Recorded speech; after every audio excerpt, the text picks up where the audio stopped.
ADX 160 CVT. Yung ano niya po is 22mm. Dito naman po is 17mm. Tapos tanggal na siya.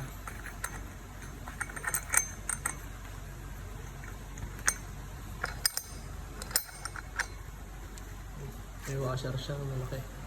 Kapal. Dito naman is ganun din.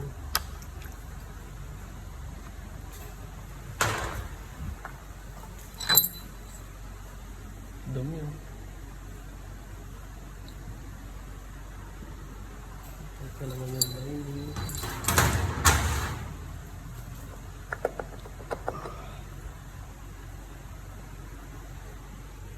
Okay, taas na taas oh.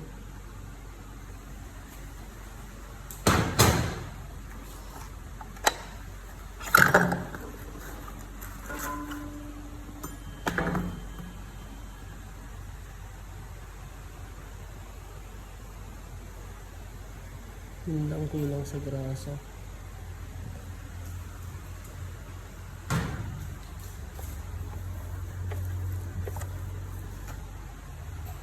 Yun naman tayo sa flyball niya. Yun na yung mga flyball na hulog. Dumi oh. Sheesh.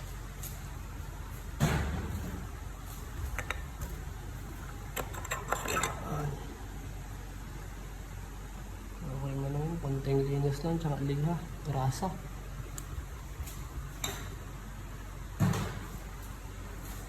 Linisan ko muna to. Bale, ito na siya ngayon. Kinis na kinis oh, kintab oh. Dahil yan kay Aeropack CVT FI cleaner at chain cleaner. Linis ba? Tapos ito nalinisan ko rin. Bola. Ito nabungkal ko na siya kaso hindi ko na na-videoan kasi solo lang ako. Ito dapat is may grasa. Gagasahan natin yan mamaya guys. Hindi kulang, hindi sobra, dapat sakto lang. Para hindi tumalsik yung mga grasa sa belt. Pag nasa branch tatalsik yun. Kasi yung belt okay na rin, linis na rin. Lilihahin pa natin ito guys. Ito guys, lilihahin nila ito. Yung belt. Okay pa naman yung belt eh.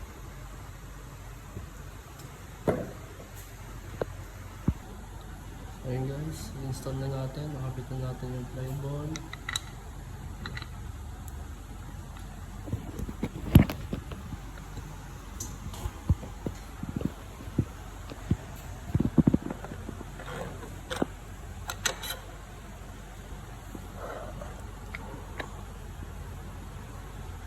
Hirapan ko lang video yung repair. Punasan natin ang malinis na basahan para walang sumamang grasa sa bed.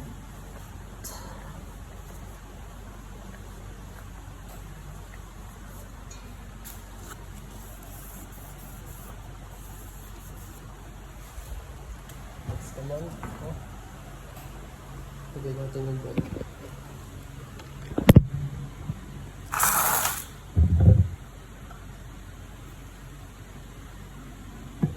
Ito pala is may arrow siya. Dapat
Hmm?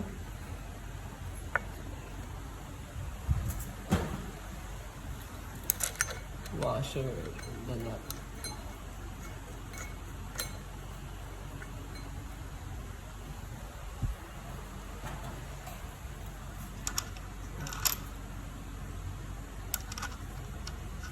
So guys, ang gawa ko dito is 39 Newton meter and then 49 Newton meter.